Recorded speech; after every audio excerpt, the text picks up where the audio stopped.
وقال فرعون ذروني أقتل موسى وليدع ربه إني أخاف أن يبدل دينكم أو أن يظهر في الأرض الفساد. وقال موسى إني عذت بربي وربكم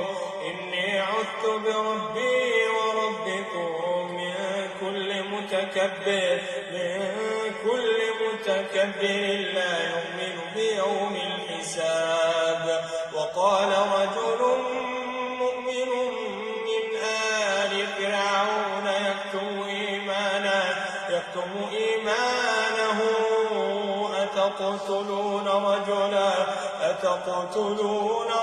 أن يقول ربي الله